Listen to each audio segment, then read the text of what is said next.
Hey, it's RJ from Ellis Family Motorcycle and ATV Repair. Back, it's been a few days now, but we're back working on the old 1973 Honda CB350. Today, I think we are going to replace these old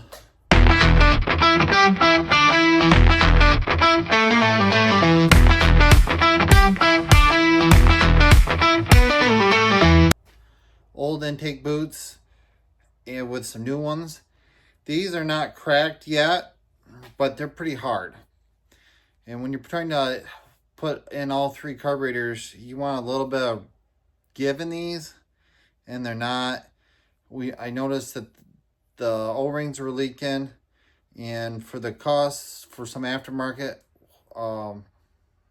boots to the O-rings, they were about the same. So I figured, well, we might as well just put on new boots, and I'll make installing the carburetors a whole lot easier. And these, they're not cracked now, but they probably will be. I mean, there's still some give into them. So we got brand new ones, and they got a lot more give to them and whatnot. So we are going to work on that today. All right, let me get you flipped around and show you what we're working on.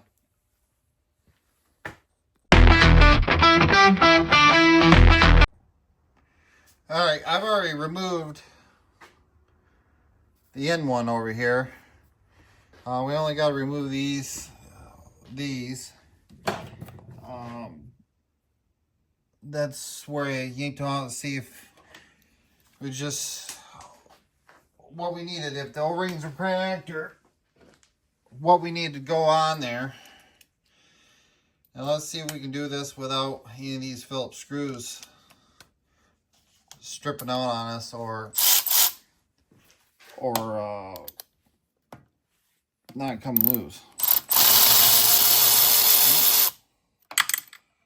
That one's already good. I think I already loosened this one.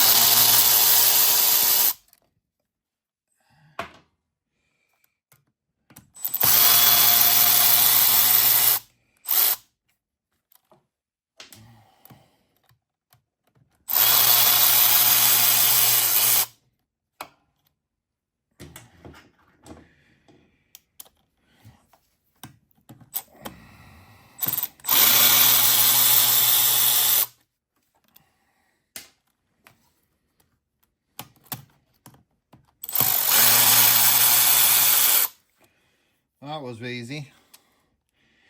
All right, so now we want to clean these surfaces up real good.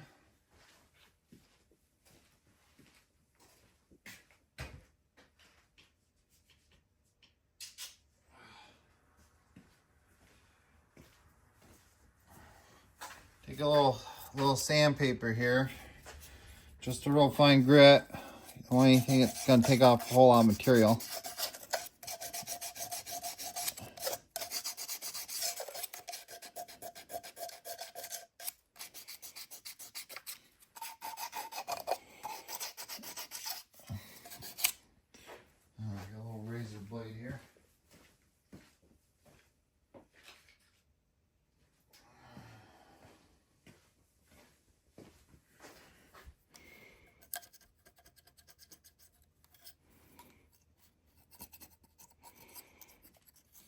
There might have been a little bit of silicone or something on there.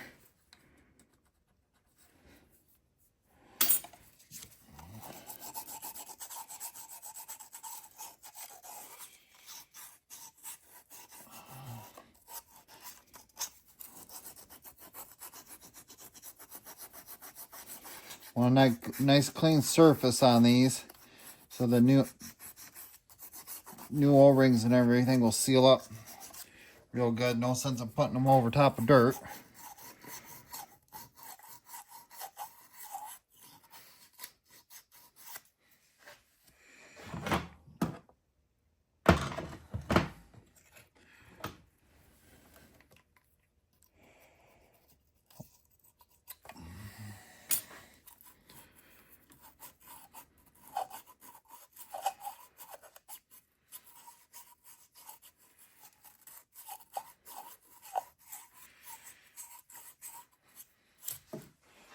All right.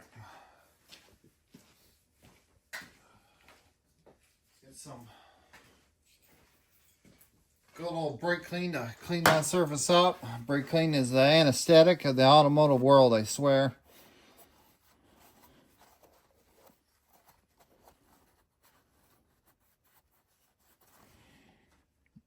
Let's see if we miss any spots that we did right there.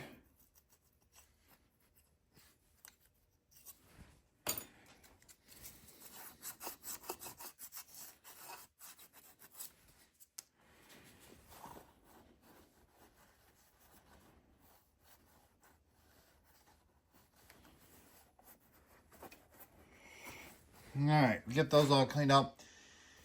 We'll try and make this look as clean as we can.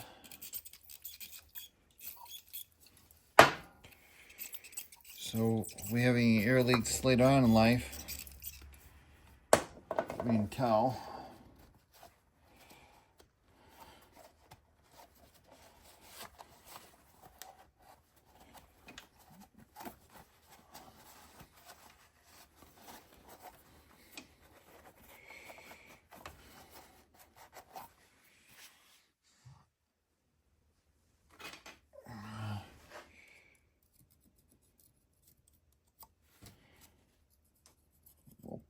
Get some of this grease out around this hole. It kind of looks like crap. And I'm gonna see if these screws here, we're gonna use these for when we synchronize the carburetor. So we want to see if they'll come loose right now, because I'd rather drill them out right now when I don't have no carburetors in there than wait until later. Oh, those are number 2s.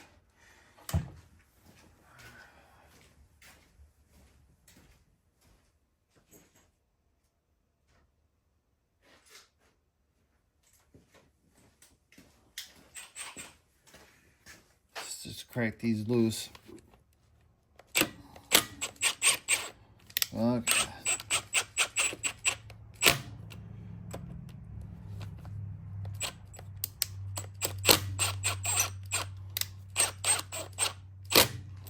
All right, those are all came out. Let's check the other 2 on the other side.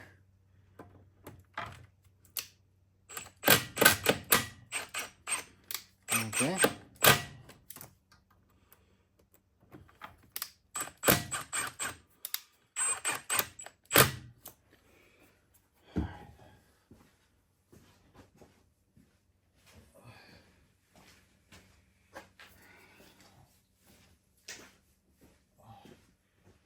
Those will, later on there's a tool, I'll try to do a video on it. You stick on there and that'll help synchronize your carburetors.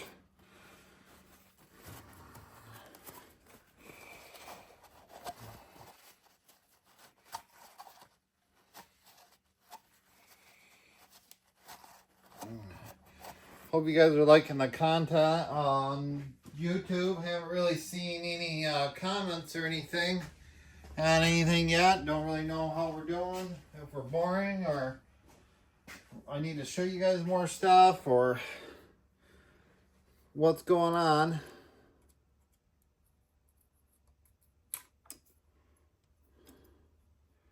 But we're new at the YouTube game.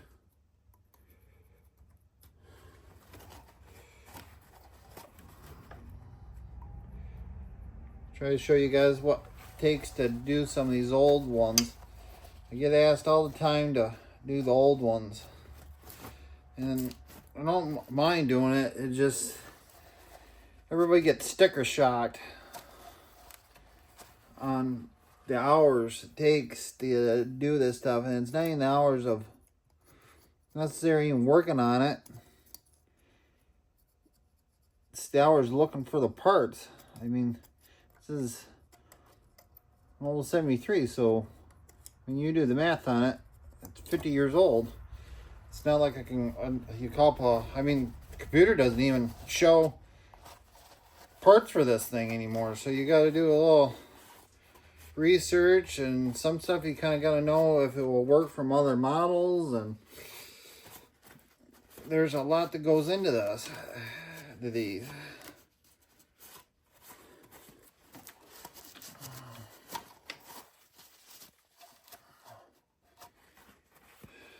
So it doesn't take very long to rack up a pretty good bill, and then they hold up the shop, or you know, hold up the rest of this. I want to clean this all up off camera. Top of this motor and stuff all looks like crap. I just now kind of realize that. But we can still get the intake boots on.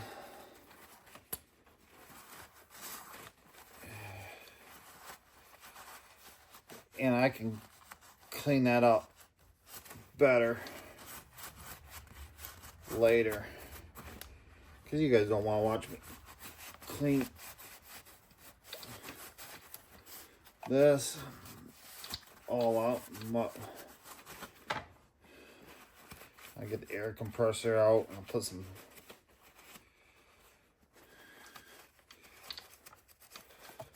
stuff to block off those holes. Get all this dirt and stuff off the top of this motor.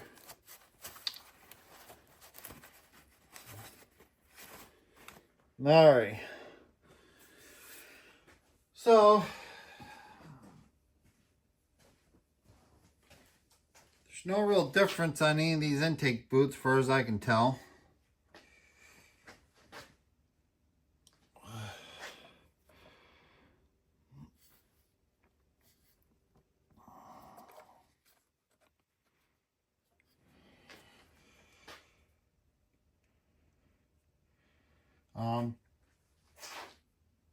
Try to get that O-ring to stay in there. I generally take a little grease. You don't need to use silicone.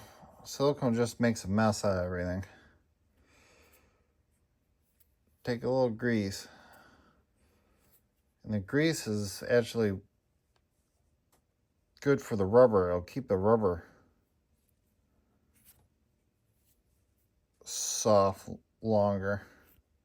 You're not really using this as a sealant. You're using it as the O-ring should do its job to seal it. But that'll hold it in place so you don't the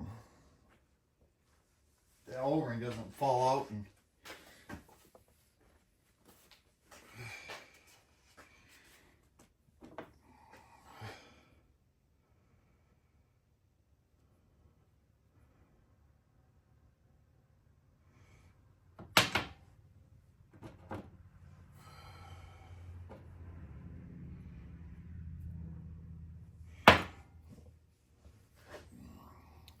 so let's see, we'll go with this one first, I guess.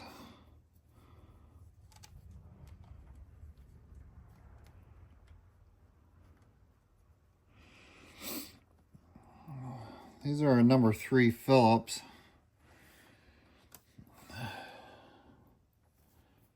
Or they're the Japanese screwdrivers. I think they call them JLLs. But if you get yourself a good American Phillips screwdriver, you shouldn't have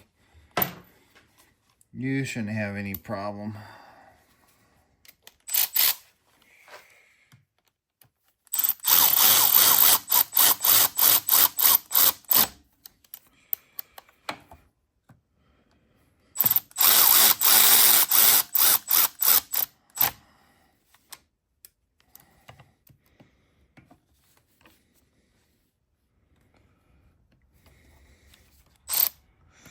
Now, why they went with a Phillips screw there, I'll never know. Phillips is such a horrible way of doing it.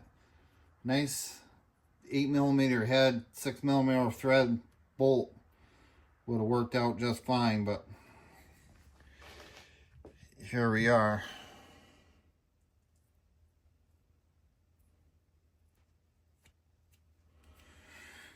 Make sure you clean up any of the excess out of your intake hole and stuff when you put the grease. All you want is just some grease sitting on the outside like that.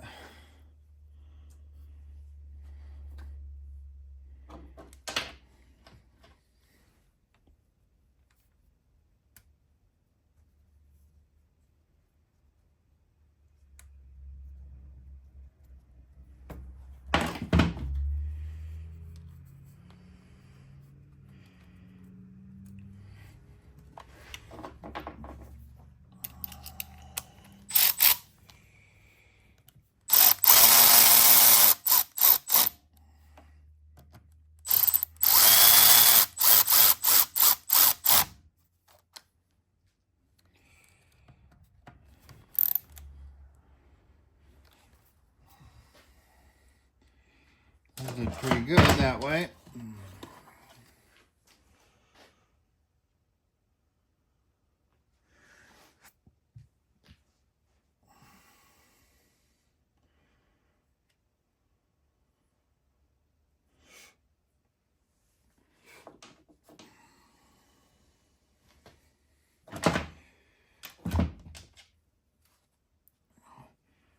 Thought about throwing up some music and stuff in the background, but I think old YouTube will hit you with some copyright laws on that.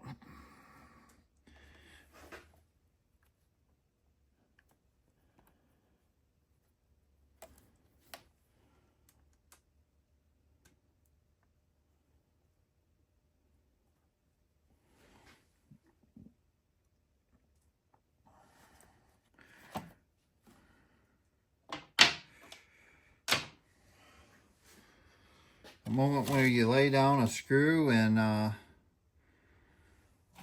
should have been right here, and it's not. There it is.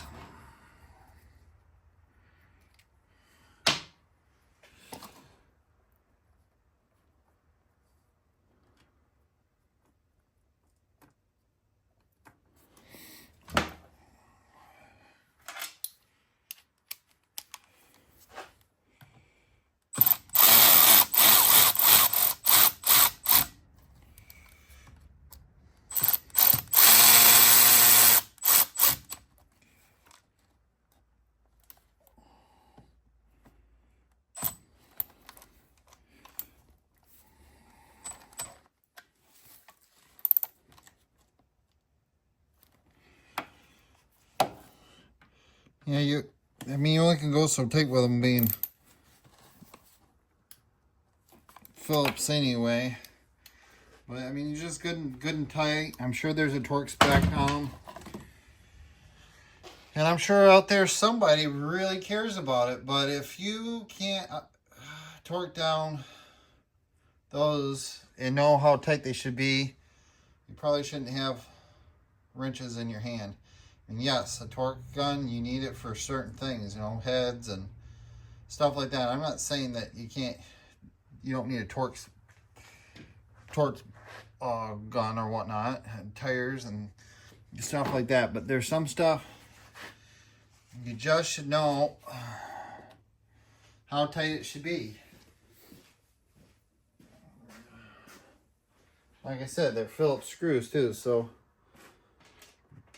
there's only so tight you can go. So I gotta imagine they're probably around, most anything with a 6 millimeter bolt is around 89 inch-pounds thereabouts, give or take.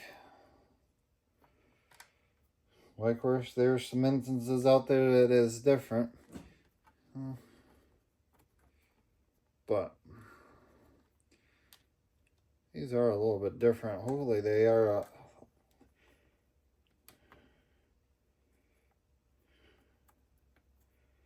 think that's the way they're supposed to go.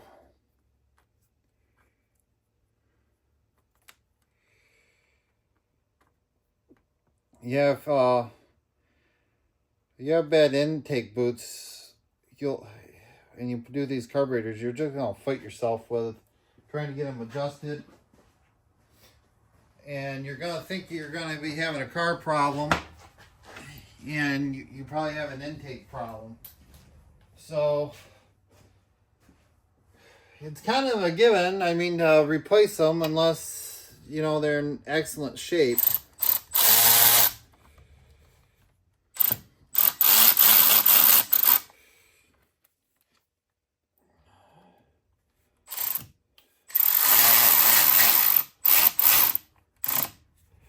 And they're rubber, and you'll hear me say some rubber jokes.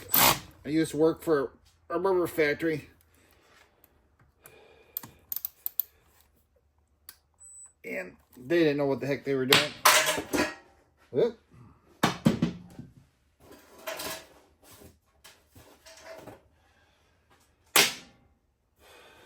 So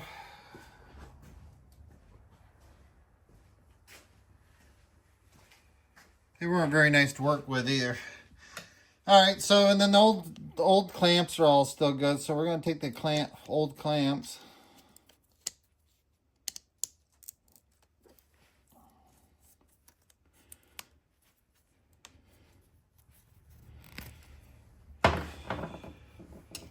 And put them back on. Just gonna snug them up. Evidently, we want to leave them fairly loose for the when we put the carburetor back on. But yeah, you can tell that those intake boots are a whole lot softer than these old ones are. So that'll make it a little bit nicer to put the carburetor in there. If anybody's ever put 4 carburetors in a row and try to get them lined up with those holes and get them all, you understand. These aren't so bad. V-twins are kind of in a way worse because you got a V-twin sitting in there and you got to try to get them to fork down in there. You can fight with them all day and then all of a sudden they just drop in there.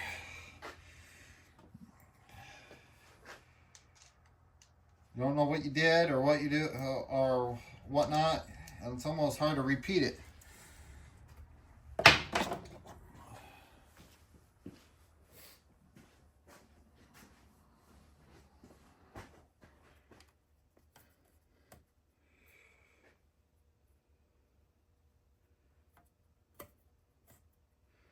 There we go. New intakes on.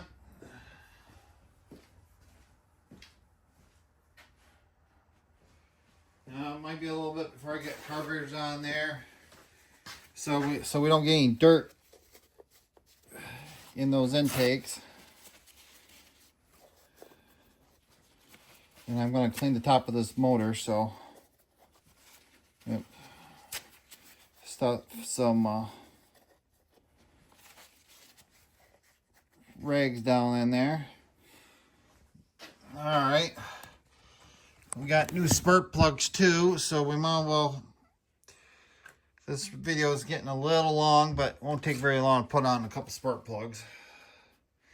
Spark plug number for these are D8 EAs. NGKs go in Jap bikes. Anybody tells you anything different, don't know what they're talking about. That's what all the Japs put in all their bikes, is all NGKs. So you can't be all wrong. So anybody that's put in Champions or anything else in a Japanese bike,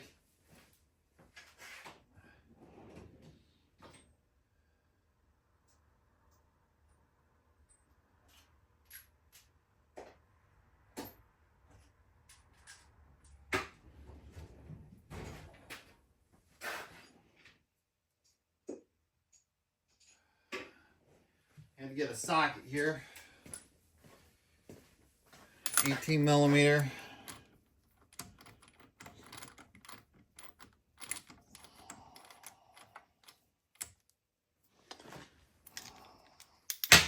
But yeah, you don't stick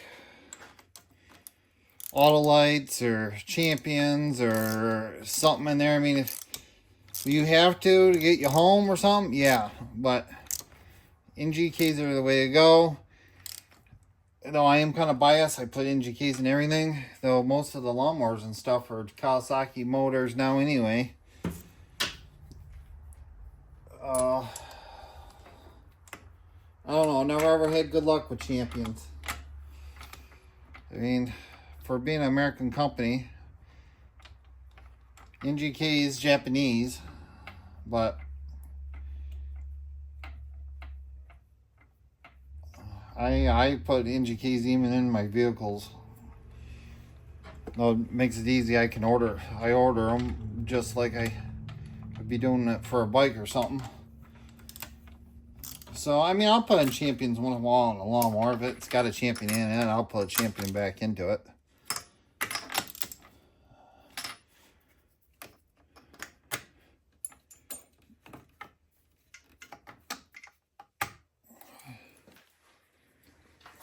There's those two on that side.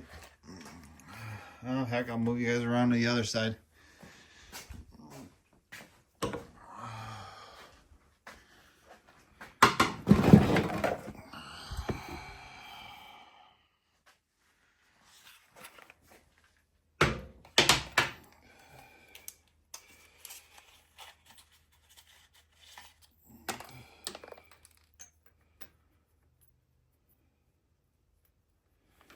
This cap is a little concerning right there. Well, we'll get it running and see what it does first.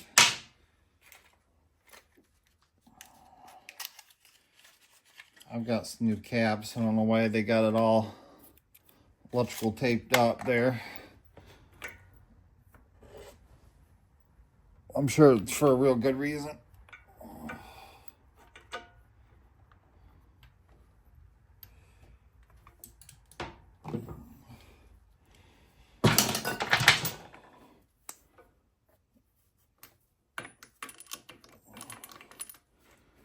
That one's gonna be a little difficult. I guess I'm going in the wrong way with it. Going with this, you're supposed to. There we go. Always start your spark plug sand tight first, because you don't want to strip all the spark plug hole.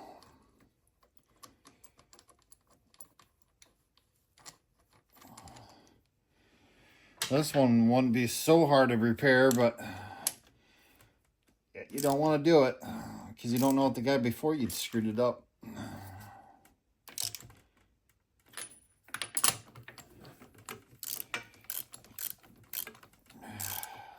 Stripping out a spark plug could result in a whole top end being rebuilt.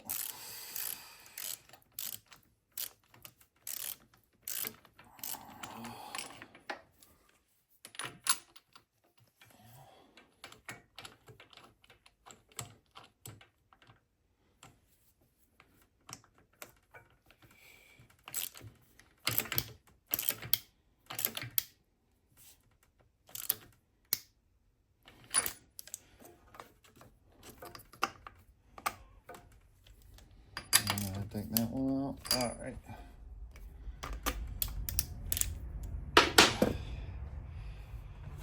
Well, hopefully I'm in the picture here.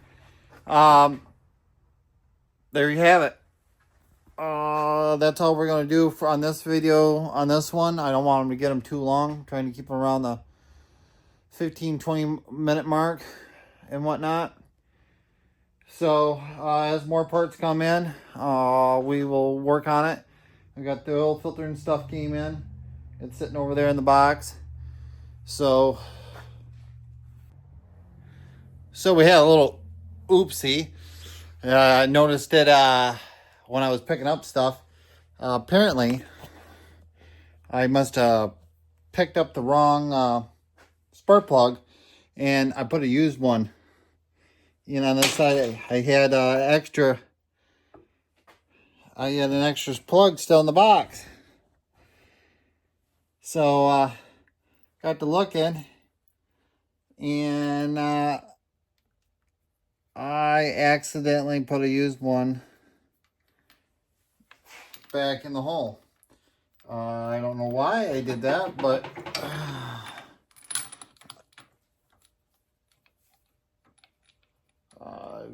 good thing is we caught it, so that's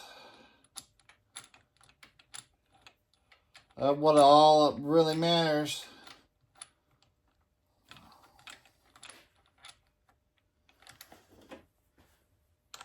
That's why I keep all my old parts and stuff.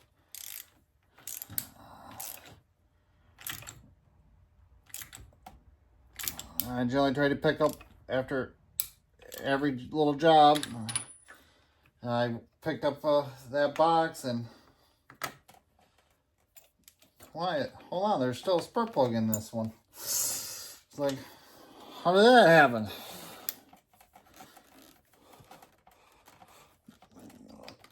So I didn't remember. I only ordered 4, but I think I did pull a new. I thought I did have a new one out there. I'm like, well, maybe I used the one I had in stock instead of the one that I had ordered. But there we go. In case you caught that in the video, I went back and fixed it. They're all new ones. They're all new now. So, all right. We'll catch you on the next one. Hey, we're going to retape a little bit of the end of that video. Realized I didn't flip the camera around and you guys couldn't see me. So we're gonna pick up so I can be in frame. So as I was saying, we're gonna change oil and stuff on this. On oil filter, 15410-426-010. And then you just use some good old Honda 1040. This old stuff. Didn't even know about synthetic, so just your general purpose. Honda oil is perfectly fine in it. I mean, if you want to run synthetic, but it didn't run 50 years on synthetic, so evidently it's doing all right. So get that all changed up in there. It's probably going to be a video on itself, getting those carburetors stuffed back into that little bitty hole. Before I watched the video and found out I was out of the deal, we did, I put the air box back in there and whatnot, and those carburetors have got to slide back in there. Hopefully I don't have to take the battery box back and push it back like I did before, but I might have to. But that's going to be probably a video by itself, because I doubt that they're going to go in 30 minutes. But we also got a Yamaha, what was it, 2014. It's just in here for some general service stuff. It doesn't, I think it's got 160 hours onto it in its time that it's been around, and like 700 miles or something like that. So, had a dead battery and stuff onto it. So we're gonna do that. But with all that said, would like to see you like, share, and subscribe down below. There should be some videos to continue watching. I should link them on, or link them together at the end. And, well, of course, I'm going to try to put as many links as I can for the parts and stuff that we use down in the description below. Well, of course, that stuff helps the channel, the new YouTube channel and whatnot, and also helps out the shop. So use the link. Yes, we get a percentage of it. But with that said, hope everybody has a great day, and keep on wrenching, and we'll catch you on the next one.